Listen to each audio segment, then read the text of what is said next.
Human inherits alien friends. Fortune Marcus had always thought his friendship with Vex was unusual, but he never imagined it would change his entire life.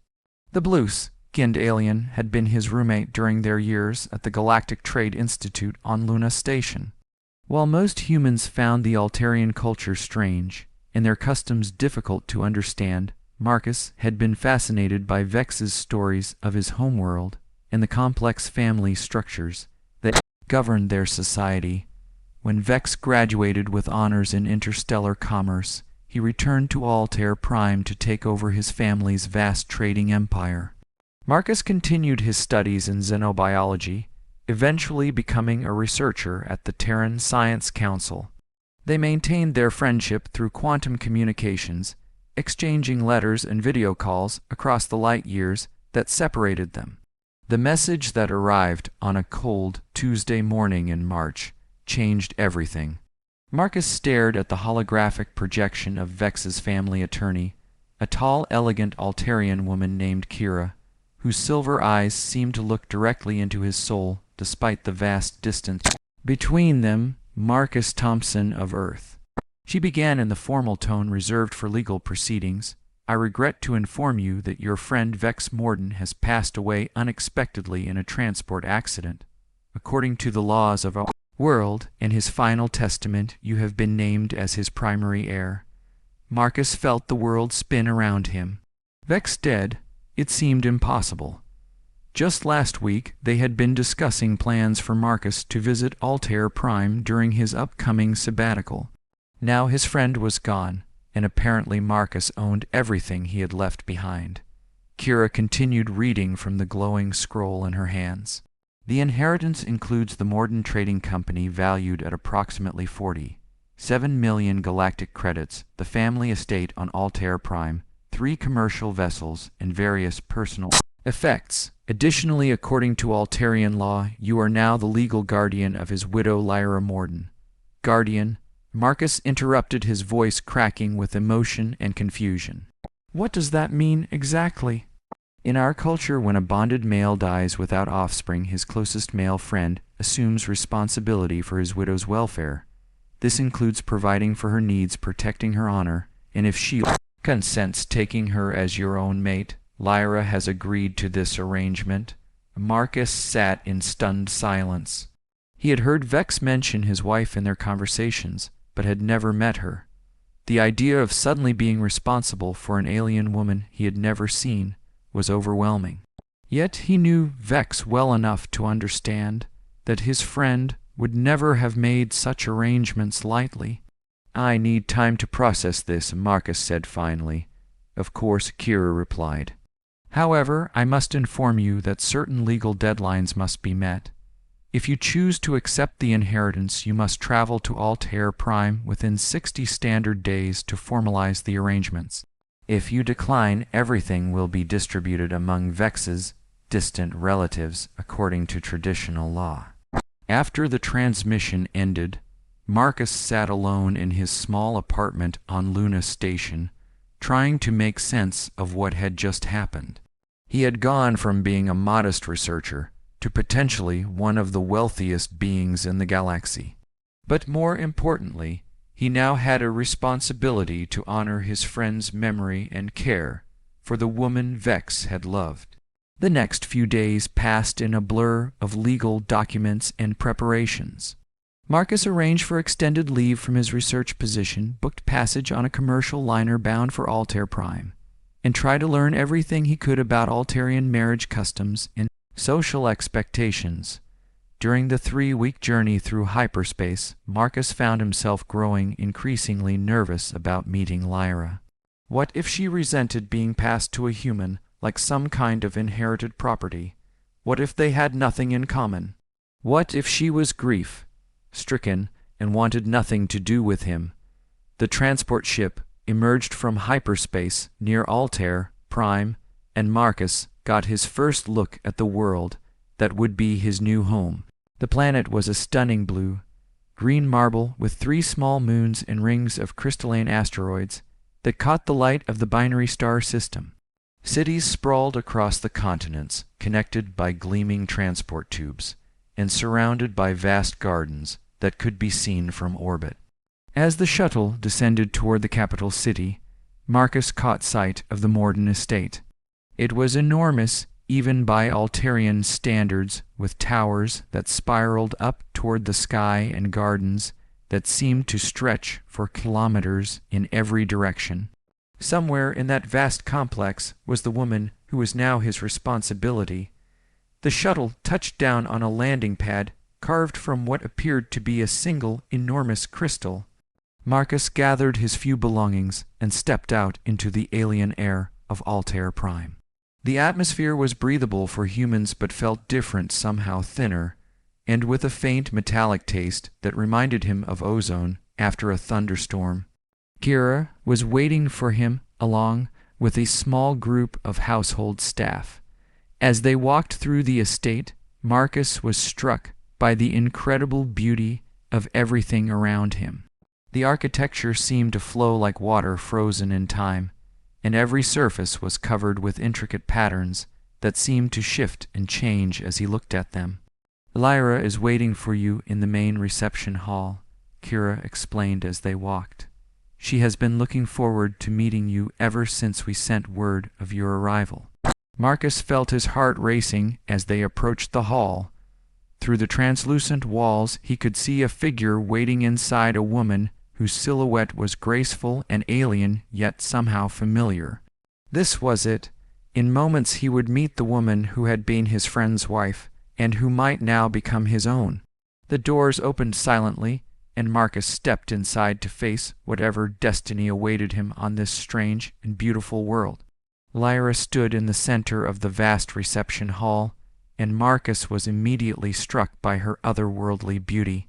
Her skin was the pale blue of winter ice, with subtle patterns of silver that seemed to flow like living tattoos across her arms and neck. Her hair was long and white as starlight, and her eyes were the deep purple of nebulae photographed by space telescopes. She wore a flowing gown of some material that seemed to be woven from light itself.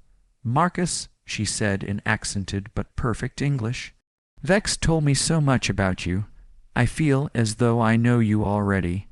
Marcus struggled to find his voice. "I'm sorry for your loss. Vex was a good friend, and I know he loved you very much." Lyra smiled sadly. "He spoke of you often. He said you were the only human who truly understood our ways.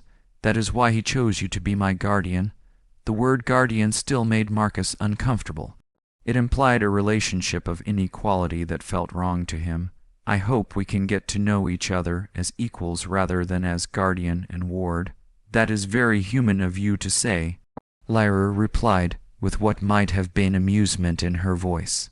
"But you must understand that in our culture this arrangement is not seen as demeaning. It is a sacred trust. Vex believed you would protect and care for me as he would have done." Over the following days, Marcus began to settle into his new life. The estate was like a small city with hundreds of staff members who managed everything from the gardens to the complex business operations of the Morden Trading Company. Marcus found himself thrust into board meetings and financial discussions that were far beyond his experience as a researcher. Lyra proved to be an invaluable guide through the complexities of Altarian society. She had been deeply involved in Vex's business dealings and understood the intricate web of relationships and obligations that kept the trading empire functioning. More importantly, she seemed genuinely interested in helping Marcus succeed in his new role. Vex chose well, she told him one evening as they walked through the moonlit gardens. "You have the same curiosity about other cultures that first drew him to you. That will serve you well in the trading business." Marcus was beginning to understand that Lyra was far more than just a beautiful woman who needed protection.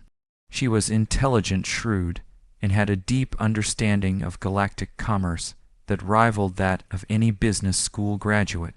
Her insights helped him navigate several difficult negotiations with trading partners who had initially been skeptical of dealing with a human. As the weeks passed, Marcus found himself growing more comfortable in his new role. The business was thriving under his leadership with Lyra's guidance, and he was beginning to feel like he truly belonged on Altair Prime. But there was one aspect of his situation that remained unresolved. "I need to ask you something," Marcus said one evening after a particularly successful day of meetings. "The legal documents refer to me as your guardian, but what does that actually mean in terms of our relationship?" Lyra was quiet for a long moment. "In our culture, a widow can choose to remain unmarried and maintain her independence, or she can form a new bond with her guardian if both parties consent. The choice is entirely mine to make." "And what would you choose?" Marcus asked quietly. "I have been thinking about that question since the day you arrived," she replied. "Vex told me that if anything happened to him, I should judge you by your actions, not your words. He said you were a man of honor who would always do what was right even when it was difficult." Marcus felt a warmth spreading through his chest. "He was a wise man." "He was," Lyra agreed. "And he was right about you. I have watched you these past weeks. You have treated me with respect and kindness. You have worked hard to understand our ways and to honor his memory. I think he would be pleased with the man you have become." The conversation was interrupted by the arrival of Kira, who looked unusually agitated. "Marcus, you need to see this immediately," she said, holding up a communication device. "We have received a priority message from the Galactic Trade Council."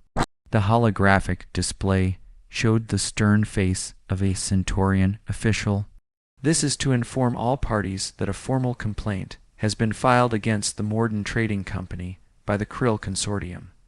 They claim that the inheritance of the company by a human violates several interspecies commerce treaties, and they are demanding that all assets be frozen pending investigation." Marcus felt his blood run cold. The Krill were known throughout the galaxy as ruthless competitors who would use any legal technicality to destroy their rivals. If they succeeded in their challenge, everything Vex had built would be lost. "What are our options?" he asked Kira. "The case will be heard before the Galactic Trade Tribunal on Nexus Station in 30 days, she replied. "We will need to present evidence that the inheritance was legal under both Altarian and Galactic law. But Marcus, there is something else. The Krill are not just challenging the business inheritance, they are also claiming that the arrangement regarding Lyra violates interspecies marriage laws." Marcus looked at Lyra, who had gone pale. "What does that mean?" "It means," Lyra said quietly, "that if we lose this case, I will be declared a legal non-person with no rights under galactic law. I could be deported from my own world or worse." Marcus felt anger rising within him. These aliens were threatening not just his inheritance, but the woman he was beginning to care for deeply. "Then we fight them," he said firmly.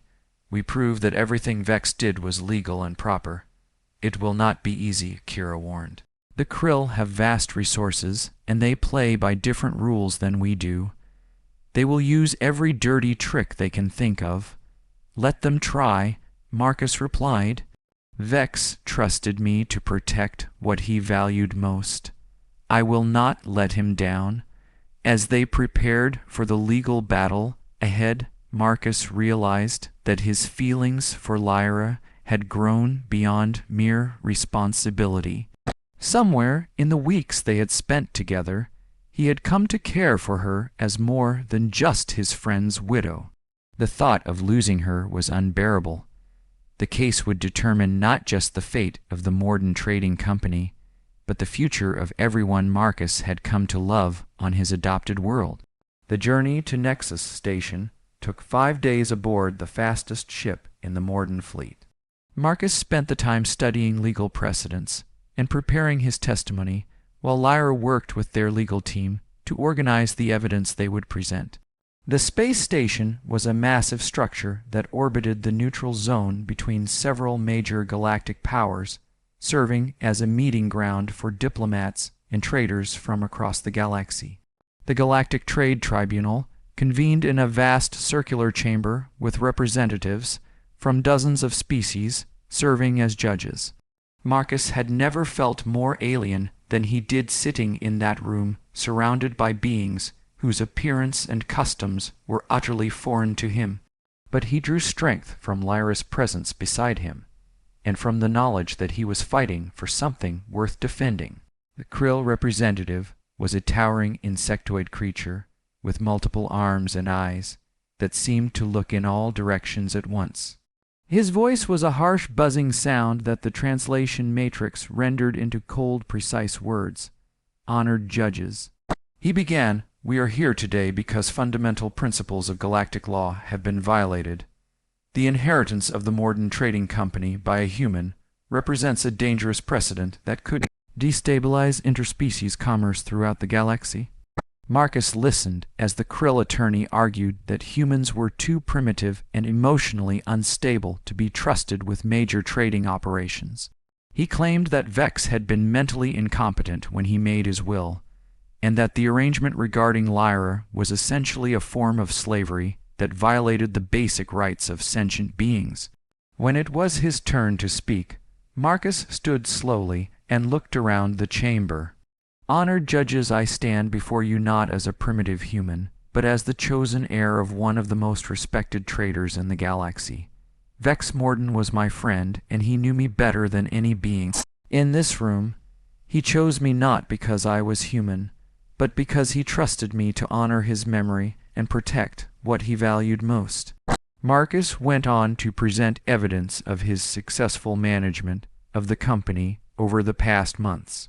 Trade revenues had increased by 15%, and several new partnerships had been formed with species that had never done business with the Morden Company before. He argued that diversity in leadership was a strength, not a weakness, and that the galaxy benefited when different species learned from each other. The most difficult moment came when the Krill attorney questioned Lyra directly. "Do you claim to have freely chosen this arrangement?" He buzzed. "Or are you being coerced by your so-called guardian?" Lyra rose gracefully and looked directly at the insectoid lawyer. "I choose to speak for myself," she said in a voice that carried clearly through the chamber. "In my culture, women are not property to be passed from one male to another. The guardianship arrangement is a sacred trust designed to protect widows during their time of grief. I have observed Marcus Thompson for months, and I have chosen to form a bond with him, not because I was forced to, but because I believe he is a man of honor who will treat me as an equal partner." The trial continued for 3 days with experts testifying about Altarian law, human psychology, and the economic impact of the inheritance. Marcus found himself growing more confident as the proceedings continued. The evidence was clearly on their side, and several of the judges seemed sympathetic to their position. On the final day, the Krill attorney made one last desperate argument. "Even if we accept that this inheritance was legal under Altarian law," he said, "there remains the question of whether it serves the greater good of galactic society. Humans are a young species with a history of violence and instability. Can we trust them with the kind of economic power that the Morden Trading Company represents?" Marcus felt anger rise within him, but he forced himself to remain calm. When he stood to give his final argument, he spoke from the heart. "Honored judges, I will not deny that humanity has made mistakes in our short history, but we have also shown a capacity for growth and change that is remarkable among the species of the galaxy. My friend Vex saw that potential in me and in my people. He believed that diversity makes us stronger and that the future belongs to those who can work together across species lines." Marcus looked directly at the Krill attorney. "The real question before this tribunal is not whether humans are perfect, but whether we are capable of learning and growing. I have learned to understand and respect Altarian culture. I have built new trading relationships with species my own people had never encountered. I have proven that trust and mutual respect can overcome the barriers that divide us." The judges deliberated for 6 hours before returning with their verdict. The chief judge, an ancient Vulcaran whose species was known for their wisdom and fairness, spoke in a voice that resonated through the chamber. After careful consideration of all evidence presented, this tribunal finds that the inheritance of the Morden Trading Company by Marcus Thompson was conducted in accordance with both Altarian and Galactic law. The objections raised by the Krill Consortium are without merit and are hereby dismissed. Marcus felt relief wash over him, but the judge was not finished. Furthermore, this tribunal finds that the arrangement between Marcus Thompson and Lyra Morden represents a voluntary association between two consenting adults, and is therefore protected under the fundamental rights provisions of the Galactic Charter. The Krill Consortium's challenge to this arrangement is not only dismissed, but is condemned as an unconscionable interference in the personal lives of galactic citizens. The chamber erupted in discussion as representatives from various species debated the implications of the ruling. Marcus barely heard any of it. He was focused entirely on Lyra, who had tears streaming down her face as she smiled at him. "We won," she whispered. "We won." He agreed, pulling her into an embrace that felt like the most natural thing in the universe. The victory celebration lasted well into the night aboard their ship, as they traveled back to Altair Prime. Marcus found himself surrounded by well-wishers and legal advisors discussing the implications of the tribunal's decision. But eventually, he managed to slip away to find Lyra standing alone on the observation deck, looking out at the stars. "Regrets?" he asked softly. She turned to face him, and he saw something in her eyes that made his heart race. "Only one," she said. "I regret that it took a legal challenge to make me realize how much I care for you." Marcus stepped closer to her. "The tribunal ruling protects our arrangement, but it doesn't define what our relationship has to be. What do you want, Lyra?" She smiled, and for the first time since he had met her, she looked truly happy. "I want what Vex would have wanted for both of us. I want us to be partners in every sense of the word. I want to help you build something even greater than what he left behind, and I want to do it because we choose to be together, not because the law requires it." Marcus took her hands in his. "Then that is what we will do together." The ship continued its journey through hyperspace, carrying them toward their new life together on Altair Prime. Behind them, the lights of Nexus Station grew smaller and smaller, until they were just another point of light in the vast darkness of space. 6 months later, Marcus stood in the same crystal landing pad where he had first arrived on Altair Prime. This time he was not alone. Lyra stood beside him wearing a gown that seemed to be woven from the very light of the binary stars overhead. Around them gathered friends and business associates from across the galaxy who had come to witness their bonding ceremony. The months following the tribunal victory had been a whirlwind of activity. The Morden Trading Company had expanded its operations to include 3 new star systems, and had formed partnerships with species that had never worked together before. Marcus had proven himself to be not just a capable businessman, but a visionary leader who understood that the future of galactic commerce lay in cooperation rather than competition.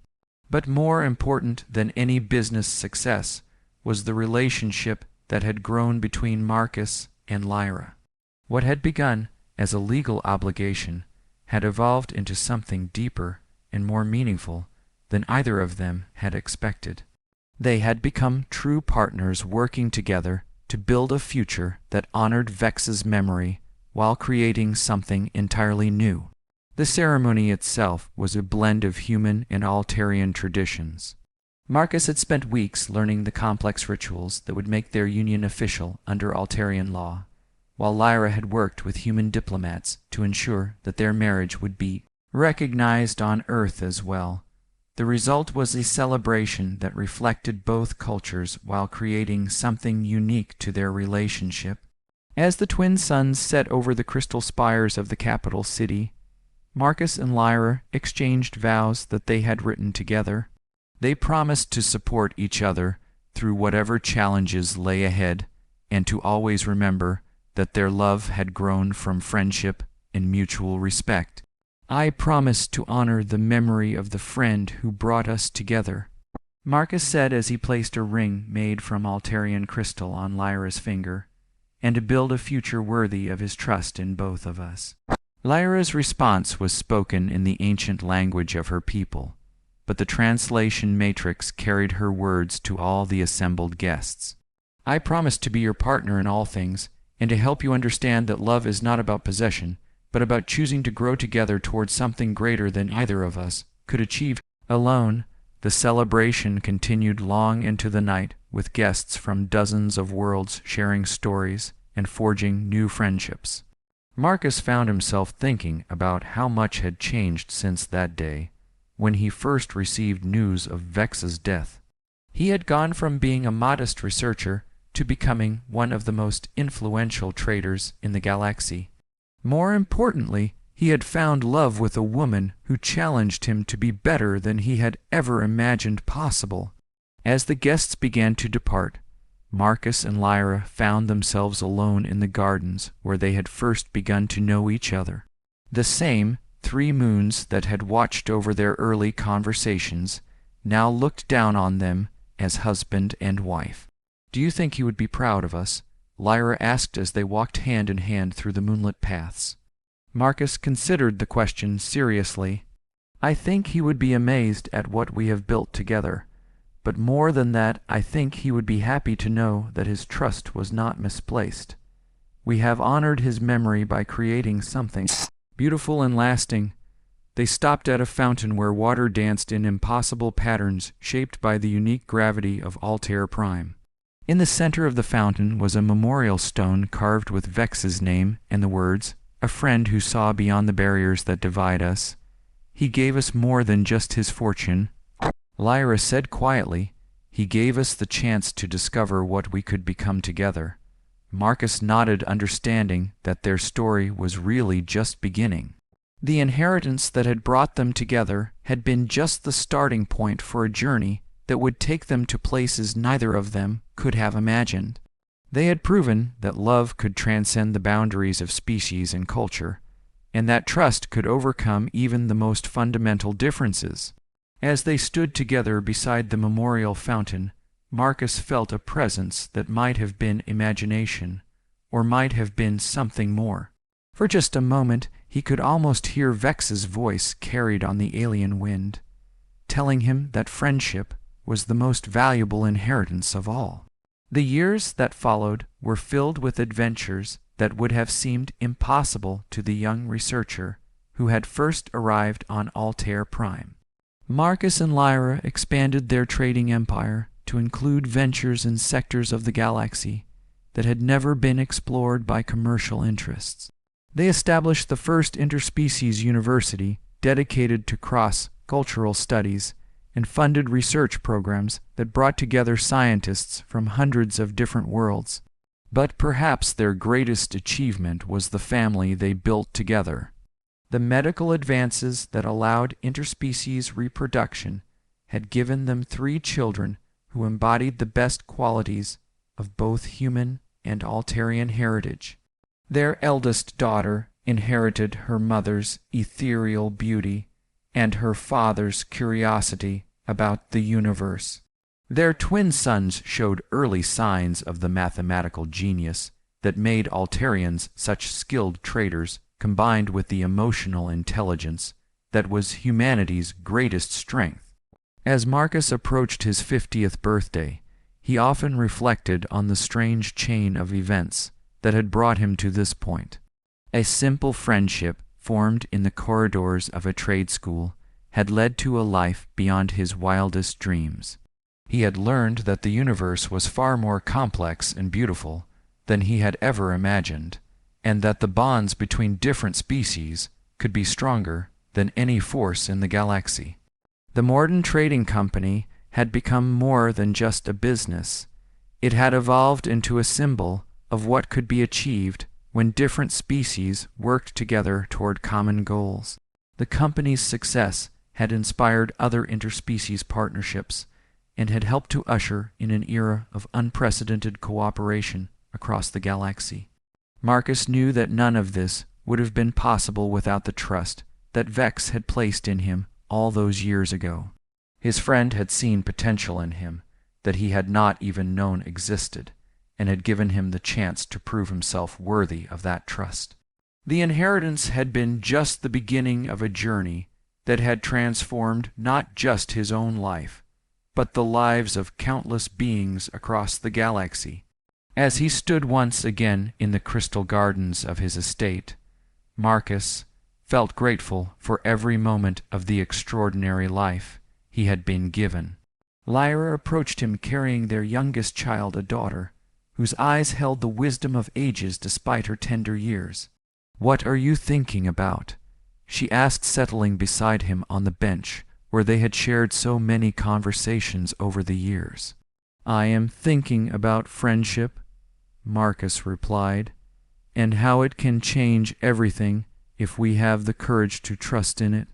Their daughter looked up at him with those ancient eyes, and smiled as if she understood exactly what he meant.